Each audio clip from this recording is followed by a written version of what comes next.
Hey everyone, this is Derrick Broze with the Conscious Resistance Network, and today I have another important interview to bring you about an event that's coming up here in Texas that I think many of my audience is going to be inspired by, hopefully interested in, because like I think all of you out there, my guests today and the organizers, I think, are ready to look beyond just the two-party paradigm. There's so many people who recognize the current political system's not working. They feel like their voices are being ignored from government, from the federal, state, down to the local level, and are really looking for some alternative options besides just throwing our hands up and saying, "I give up." Who cares what happens, and maybe taking a more proactive approach. So my guest today is one of the organizers of the upcoming Independent National Convention happening April 3rd through 5th in Austin, Texas. Please, everybody, give a welcome to Christopher Life. How are you doing? I'm doing great. Thanks for having me on your show, Derrick. Yeah, thanks for taking the time to share this with my audience. As I said, most of my audience who's been following my work over the last 13 or 14 years are people who are generally not looking to, I'd say for the most part, not looking to the major parties for any sort of inspiration or hope, and looking for change to come from them. But they are the kind of people who want some change and would like to be a part of a type of change out there. And I'm assuming that's why this event is taking place. That's why I'm coming to participate.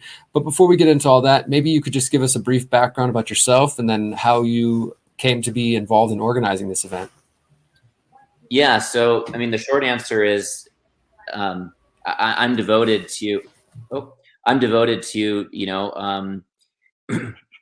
I see the name of your brand is Conscious Resistance, and I think that makes us kindred spirits, and understanding how the world has been and how the world can be, and we kind of rest of the space in between. And I feel like our generation's job is to declare independence from the aspects of the status quo, from the momentum of certain systems of government, economy, civilization that maybe got us to this point, but were extractive or abusive or manipulative, not necessarily honoring the total potential of the human spirit or the thriving of ecosystems on this planet. And so now, as a rising generation, with a sense of stewardship, we've got to decide, holy smokes, where do we go from here? And how do we participate consciously in resisting the existing inertia of the status quo, and also creating and generating the more ideal future that we see as possible. And so that kind of general orientation that led me into the work that I'm doing. And I studied international security and conflict resolution. I spent several years working in poverty alleviation in Africa. And kind of as that story goes, I kind of thought that people in developing countries were people that hadn't quite caught up yet to the developed world. But after kind of being immersed in that space and also better understanding, some of the geopolitical drivers, I realized that in fact, it was the economic policies of Western countries, specifically the United States of America, that was actually creating poverty and driving poverty in so many parts of the world. And once I really got that, I realized, there's no work for me to do on the edge of the leaves of the issues, right? The kind of extreme poverty, the environmental issues. These are kind of the edges of the issues, and then the center of the issue is the political and economic apparatus that produces those outcomes. And then so 10 years ago, I kind of set my trajectory to figure out how to create maximum impact in that regard, to be able to create real systemic transformation, real phase change for our country and world. And so when I looked at that through that lens, I saw wow, we've really got to take on this political disruption for reals. Not revolution as like a buzzword or a hype term, but as a technical term. Like, what does it mean? How do we go about creating real political transformation in our country? How do we change who holds power, and how do we change the nature of power? Evolve the democratic process itself and the technologies that run our government. And so from that vantage point, I kind of came to a conclusion several years ago that the most viable political vehicle for a real national movement that I could see wasn't going to come from the emergence of any new political party or any new political movement or a campaign, but from helping to create connective tissue to tie together all of the different independent actors, all the different independent parties, all the different democracy reform initiatives, all the different social movements, so we can really act as more of a unified independent movement. We have 50% of Americans identify as independent. That means over about 100 million adults in the country. So that's a total majority compared to the support of the two-party system, Republican or Democrat parties, respectively.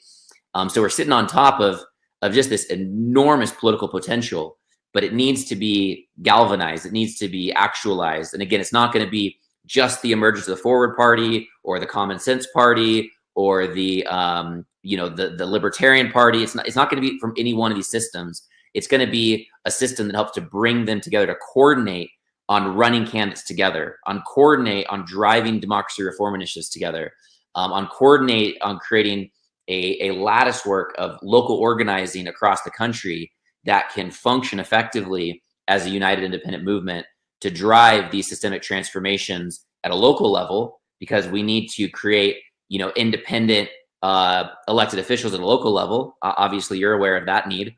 And then we also need upgrades to our democratic process at a local level.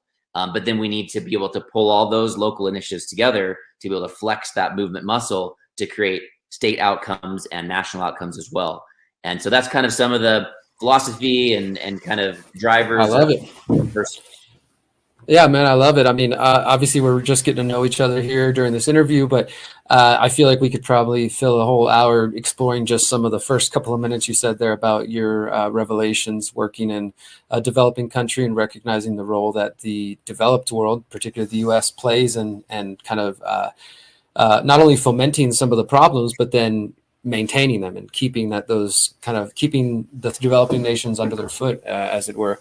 And I also can say, based on what you just shared, that honestly makes me a lot more excited. I mean, not that I wasn't excited, but even more excited to participate in this event, because I think it's an important distinction what you're saying there, that it's not just about two things. For one, your realization that, we need to really strike at the root. Like you were saying, you're kind of hitting at the branches of the problems. Like, let's strike at the root. We have all these amazing people doing things, but how do we bring them together? And I've long said in my own activism locally and on a national, international level, that we really have all the tools we need within our community. And I kind of say that broadly, like, let's say the independent community, right?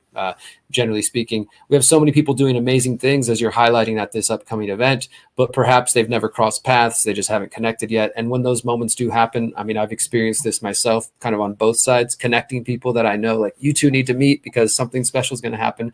And also be in the position where somebody tells me, I need you to meet this other person because you guys are going to do great work together.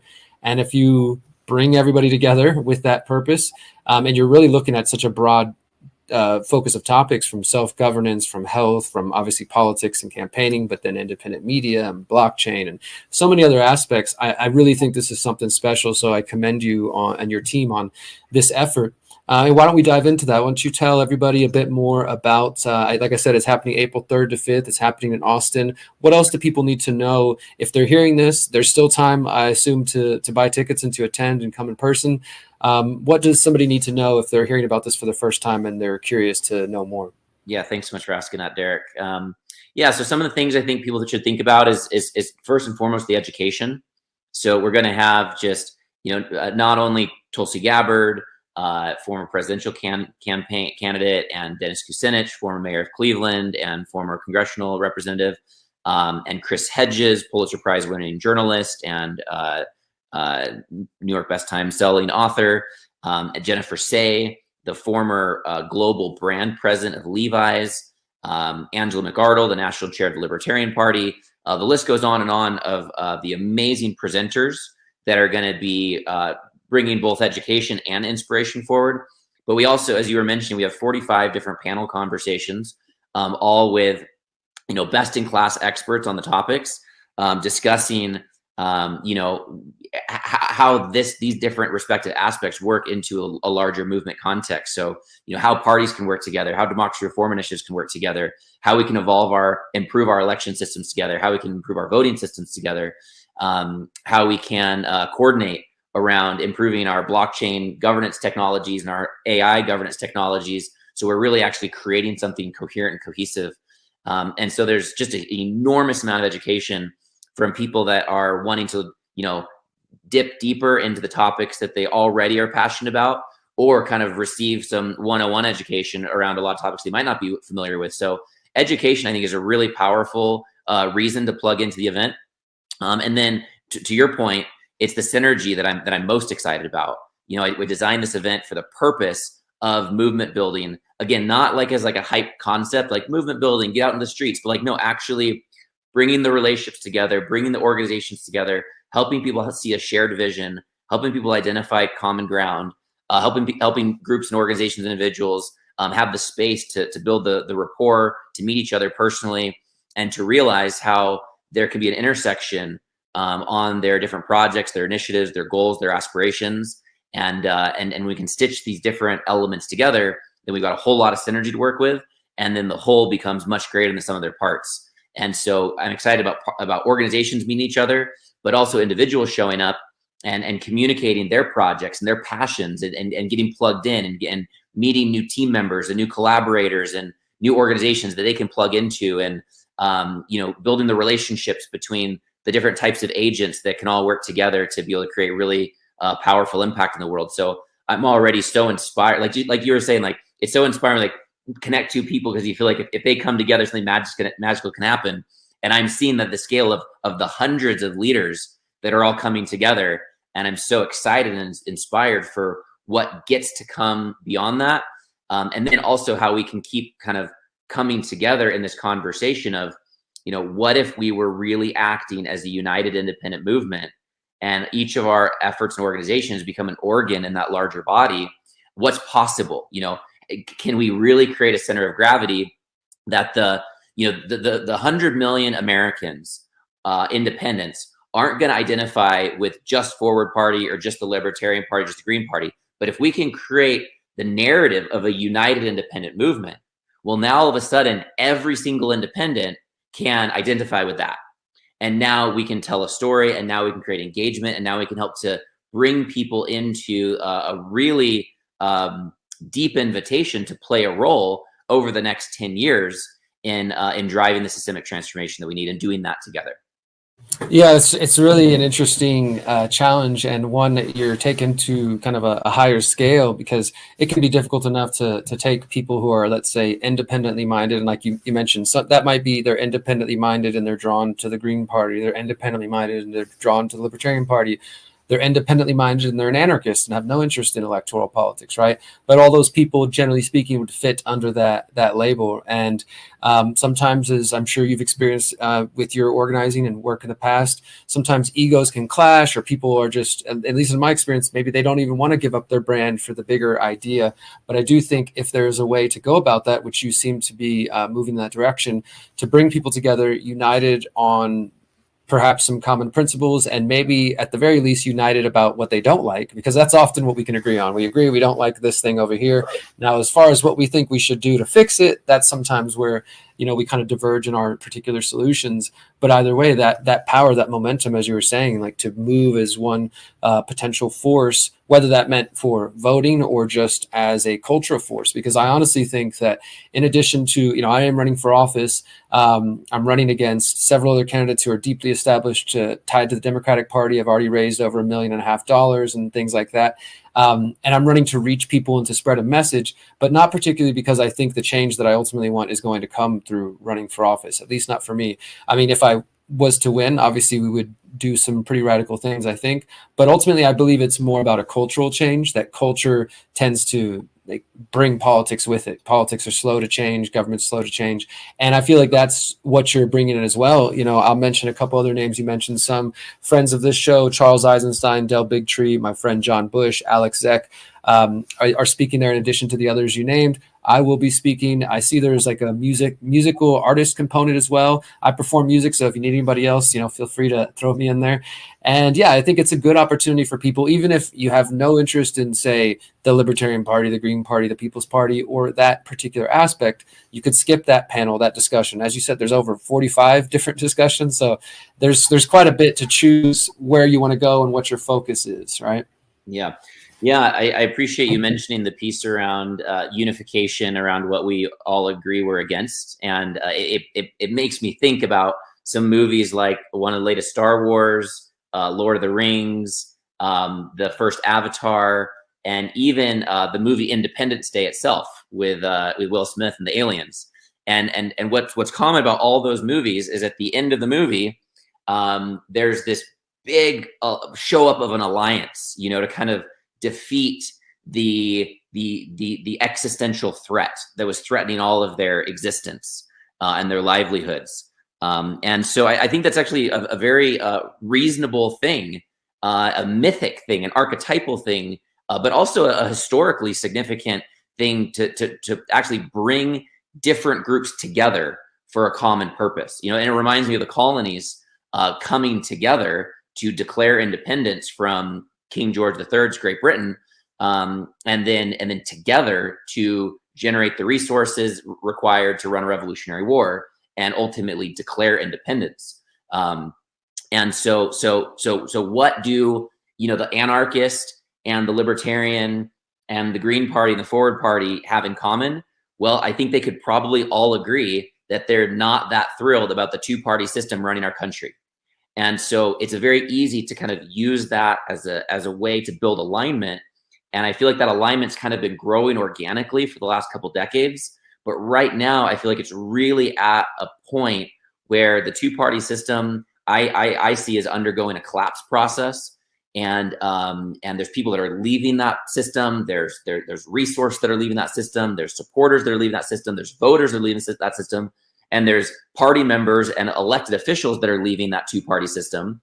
And so we really kind of have this moment in time to keep fueling the fire of our Declaration of Independence, but not from King George this time, but this time our Declaration of Independence that can unite all of us is our mutual desire to actually declare independence from the Republican and Democratic parties, and leave them in the rearview mirror of our national history, and create a future that goes forward from here. So it is really that independence, that clear independence from the two-party system, that's the common denominator that can unite everyone together. And then from that point, nobody's asked to give up their brands. Nobody's asked to give up their leadership. We're just inviting a coordination framework so that those brands can actually be more effective at achieving their goals and their aspirations, their missions, because frankly, we need to work together for any of us to achieve our goals, because our goals are systemic transformation in nature, ultimately, right? Like the Forward Party, Libertarian Party, their goal isn't just to get somebody elected. Their goal is to be able to solve systemic problems and create a far better world. And we can't do that on our own. We can do that together. And so that's what this invitation is all about. If anyone who's listening to this resonates with any of that, then I think that being physically at the upcoming INC would be a phenomenal thing to do. It's coming up right around the corner, but it's in Austin. And so if you're in the proximity, then just show up. If you need to get on a flight and go there, do it. I don't know about you, but I'm sure that you've had your life changed by showing up to an event and getting inspired and meeting people. Absolutely. And making new connections. And then if you just absolutely can't get there in person, then you can plug in by the live stream and then consume a lot of that content, that information, kind of get your own inspiration and get plugged into what happens next. Perfect. Yeah, we'll go ahead and put the link everywhere this is posted. I highly encourage everybody to check it out. If you are in proximity, if you can't afford to catch a flight or drive over there or catch it on the live stream, I'll be there hanging out April 3rd to the 5th in Austin, Texas with Christopher, as well as the rest of the team and all the other speakers. I'm going to be there acting as media as well as a candidate and just generally somebody who believes in that vision that you outlined there. And I believe you're correct as well that we need to form alliances, and alliances sometimes in our divisive, what we're told is a completely divisive era. And for many people it can be more difficult. I remember 10 years ago, it seemed like there was more opportunity for this group and that group to come together on a specific cause. Sometimes it doesn't seem like there's opportunity for that. I think this is the perfect opportunity for that, for people of all different walks of life and particular backgrounds who recognize that they're dissatisfied with the current systems and the current paradigms and are looking for something better, want to be a part of creating something better, want to be a part of the solutions. then, we do need to come together. And to your last point, Christopher, I will say I've been really harping on my audience that it's important to come in person to events. If you come to freedom events or activist events, come in person. So many people live through the internet now, and their activism is exclusively online, and they miss out on what's happening in the real world. And sometimes I think feel very hopeless or alone because they're not coming in person and being inspired and learning from other people and then making new connections, and it just continues to ripple out there. So again, if you can, I encourage you to attend. I'll be there. I'd love to shake some of your hands, and I look forward to shaking your hand, Christopher. Thank you so much for the work that you're doing. Anything else you want to leave us with before we go? No, I just want to double down on your last statement of just really giving a guarantee that if people show up, they're going to have a life-changing experience. Really, they're going to get activated. They're going to get the hope. They're going to get the connections, and it's going to set new trajectories online. And so just this is a really, and I set a really clear intention when I kind of wanted to decide where this event was going to be held. And it kind of felt like it was an intuitive clarity that's like, bring that to Austin. So if you're in the area, then we're bringing this event to you. And we hope that you can be able to allocate the time to show up and plug in. Awesome. Thank you guys so much for listening. Thank you, Christopher. Check out the link below, everybody, to find out more details. And I hope to see you in Austin very soon. As always, remember, you are powerful, you are beautiful, and you are free. Peace. Since 2012, the Conscious Resistance Network has been an independent media organization focused on empowering individuals through education, philosophy, health, and community organizing. We work to create a world where corporate and state power do not rule over the lives of free human beings. Our motto is leading by example and helping others in their pursuit of freedom. Visit theconsciousresistance.com to find our articles, documentaries, interviews, podcasts, books, and more.